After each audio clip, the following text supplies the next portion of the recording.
Selamat mendengarkan. Terima kasih. Pergilah. Bukan maksud mengusir, tapi memang kehadiran Zian sedikit mengganggu bagi Sean. Sejak tadi, Rudy terlihat berusaha menguping pembicaraan mereka. Kurang ajar. Aku mengajakmu makan bersama.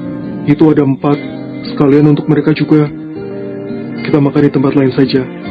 Tutur Sean kemudian memberikan 2 kotak makan siang yang lain untuk bos dan juga temannya. Bukan karena dia tidak ingin bersama mereka, hanya saja Sean khawatir bibir saudaranya ini kembali melontarkan kata-kata yang seharusnya disimpan di dalam hati saja. Sean mengekor di belakang punggung Sean, hingga pria itu memilih sebuah warung makan yang tidak jauh dari bengkel. Anggap saja numpang. Ketampanan keduanya membuat penjaga warung memaklumi, meski yang dipesan hanya air minum. Masakan istrimu? Tanya Sean baik-baik. Dia hanya bertanya, tapi mata Sean seperti hendak keluar saja. Bukan. Masakan Mbak Riris. Kupikir masakan Sheila. Jawab Sean sengaja memperlihatkan raut kekecewaan demi membuat Sean kebakaran jenggot. Kau benar-benar mau mati ya? Masakan Mbak Riris juga enak, walau masih enak masakan istriku. Oh, pembantu barumu ya? Janda, Zian? Tanya Sean mulai membuka menu makan siangnya kali ini. Ya, janda. Wah, serius? Dia bahkan sampai mengunyah. Ucapan Sean sedikit membuatnya terkejut dan ingin sekali mengulik informasi tentang pembantu baru di rumah Sean. Iya, serius. Dia janda, dan 1 tahun lebih imut. Belum selesai Sean bicara, pria di hadapannya memotong pembicaraan Sean yang sudah terduga pertanyaannya akan begitu. Dari Sheila. Dari Mama. Jawab Sean enteng, kemudian membuat raut wajah Sean berubah seketika. Wajahmu kenapa? Lagi pula Mama masih muda.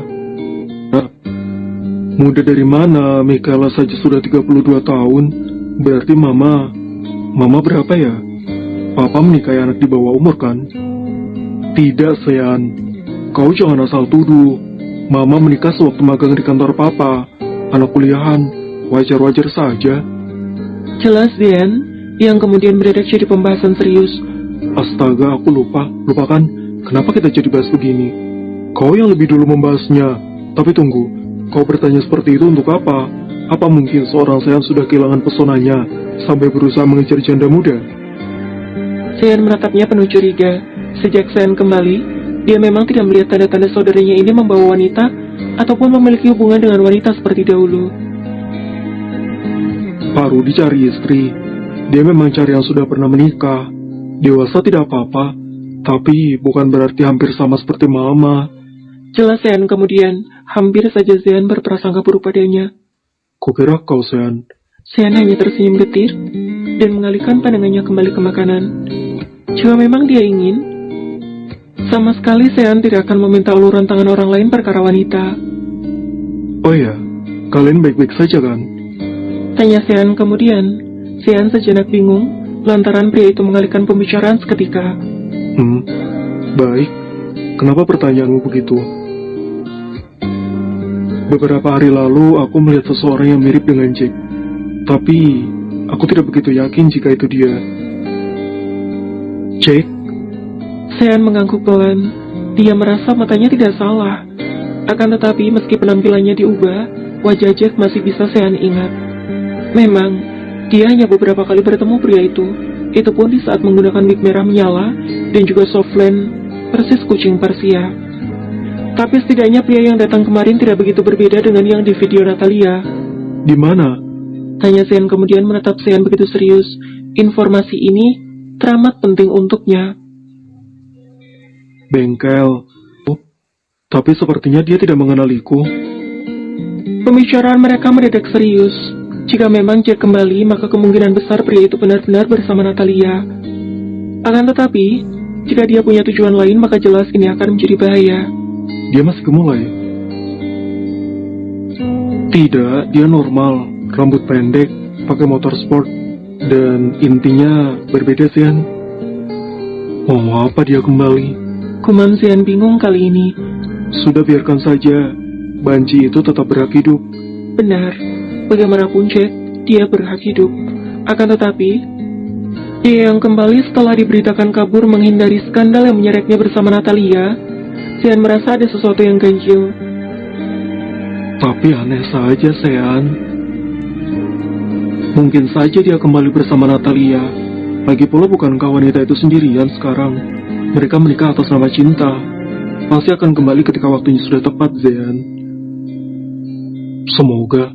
Aku tidak peduli selagi mereka tidak mengusik kehidupanku. Jawab Zean kemudian menghela napas pelan. Mendengar nama Jack, firasat Zean sama sekali tidak baik saat ini. Hati-hati saja, lindungi istrimu. Dan aku rasa mereka tidak akan mampu berbuat banyak. Zean serius. Kali ini tidak bercanda, mengerti ketakutan Zean bagaimana. Tapi sebelum itu, jangan lupa lindungi dirimu sendiri, Zean. Kembalinya Jack membuat Zean sama sekali tidak bisa tenang. Selama ini dia tidak begitu peduli tentang pria itu. Hanya saja, setelah apa yang dia alami, Zean mengkhawatirkan istrinya. Setelah pertemuannya dengan Sean kemarin, pria itu melakukan panggilan video tanpa henti selama di kantor, hingga membuat Paula mengira bosnya tengah kasmaran usai menduda. Hendak bertanya dia enggan, tapi jika diam, dia penasaran. Terlebih lagi Paula dengan jelas mendengar Zean memanggil wanita itu dengan panggilan sayang. Tangan dan matanya memang tetap fokus. Pekerjaannya berjalan sebagaimana mestinya. Zean juga tidak mengabaikan Paula. Sesekali Paula membicarakan hal penting, dan Zean tetap menjawabnya. Rasa penasaran Paula semakin menjadi, hingga dia memutuskan untuk bertanya pada Yuda. Paula melangkah cepat, seakan berita ini penting sekali. Yuda yang menyadari kedatangan wanita itu terlonjak kaget. Yuda, ada apa Bu Paula? Yuda yang baru saja membaik, sangat berharap hari pertamanya bekerja akan berjalan dengan baik. Perubahan Zean yang tidak memaksakan melakukan banyak hal, sudah membuat dia tersenyum tadi pagi. Jangan sampai Paula membuatnya menyesal masuk kerja hari ini. Jadi begini, saya tahu ini adalah hal yang tidak seharusnya saya ketahui, tapi di sisi lain saya penasaran. Langsung saja Bu Paula, ucap Yuda putus asa. Tampaknya pertanyaan wanita ini akan sedikit berbelit-belit, dan dia khawatir justru membuatnya terjebak dalam masalah. Zean, maksud saya Pak Zean. Kenapa dengannya? Dia sudah punya kekasih. Cepat sekali. Bukankah dia resmi menduda belum lama ini? Benar dugaan Yuda. Wanita ini tengah diterpa virus ingin tahu tingkat tinggi terkait privasi Zean. Awalnya dia tidak ingin menjawab. Akan tetapi mendengar Paula mengetahui jika Zean melakukan panggilan video berjam-jam, pikirannya mendadak berubah. Serius? Masih video call Bu? Tanya Yuda mendadak tertarik untuk membahasnya. Masih? Tadi pagi kamu lihat juga kan? Yuda mengangguk pelan. Mereka berdua tengah membahas hal luar biasa penting. Yuda yang sejak tadi malas dengan kehadiran Paula, mereka berbeda, dan seakan ada dorongan dari dalam dirinya untuk angkat bicara. Mungkin Pak Zean terlalu sakit hati ya, sampai dia mencari wanita lain secepatnya. Ember, Bu Paula tahu sendiri, mantan istrinya dulu memang gila Bu. Sedari awal, saya sudah curiga Natalia itu punya simpanan, sampai tidak mau disentuh begitu. Berawal dari rasa penasaran Paula tentang siapa wanita yang Zean hubungi, Yuda justru membicarakan lebih luas lagi. Sontak Paula betah, dan lupa jika pekerjaannya masih banyak yang menunggu. Astaga, kasihan sekali. Padahal Pak Zean sewaktu masuk kuliah adalah anak baik-baik loh. Dia bahkan tidak punya kekasih. Kenapa bisa dapat istri seperti itu? Paula menggeleng dengan mulutnya yang kini menganga. Benar-benar tidak dapat dia percaya. Entah bagaimana bisa seorang pria sesempurna Zean terbuang begitu saja. Benar sekali. Hanya demi keluarga, beliau rela menjalani pernikahan semacam itu. Tapi tenang saja, karena Tuhan sudah mengirimkan bidadari yang lebih sempurna dalam hidup pasien sebelum. Yuda kebelabesan. Dia menyentuh bibirnya seketika. Lancang sekali. Bagaimana jika Zean mendengar ucapannya?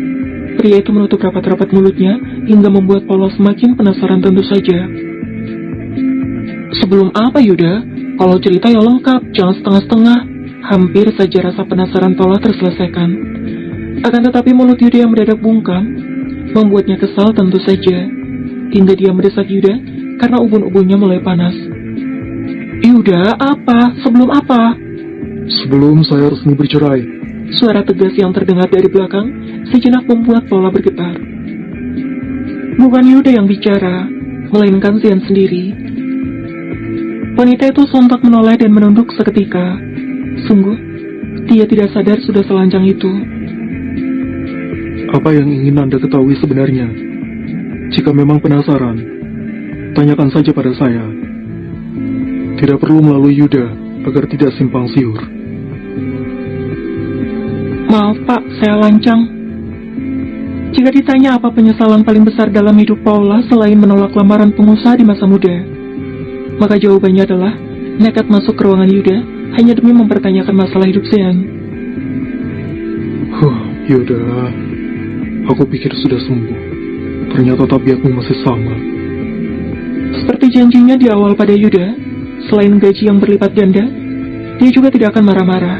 Beruntung saja mulut Yuda kembali bocor di saat keadaan sudah mulai membaik, dan pernikahannya bersama Natalia sudah berakhir.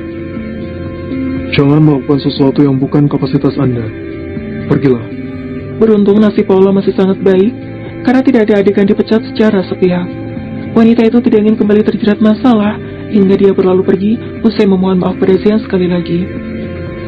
Kini hanya ada Yuda yang tengah was-was dan serang. Jika tidak dengan mulut pedasnya, maka pukulan tangannya. Belum juga mendekat, Yuda sudah mundur beberapa langkah. Maaf Pak, Bu Paula yang mengajak gibah. Kau juga sama saja. Benar-benar tidak dapat dipercaya. Bocor di mana-mana. Besok kau kerja pakai rok saja, Yud. Yuda yang mengerti kemarahan atasannya hanya menunduk sebagai permintaan maaf. Lebih baik kau selidiki keberadaan Jack saja. Aku tidak ingin dia mengusikku lagi. Niat awal Xian masuk sebenarnya memang untuk mengatakan hal itu. Tugas penting yang lupa dia sampaikan akibat bicara dengan istri tercinta. Jack? Kemarin saya melihatnya. Aku hanya khawatir dia kembali berulah. Syukurlah. Dia tidak menarik bonusku. Oh, sialan. Menyesal sekali aku menjawab pertanyaannya. Pada saat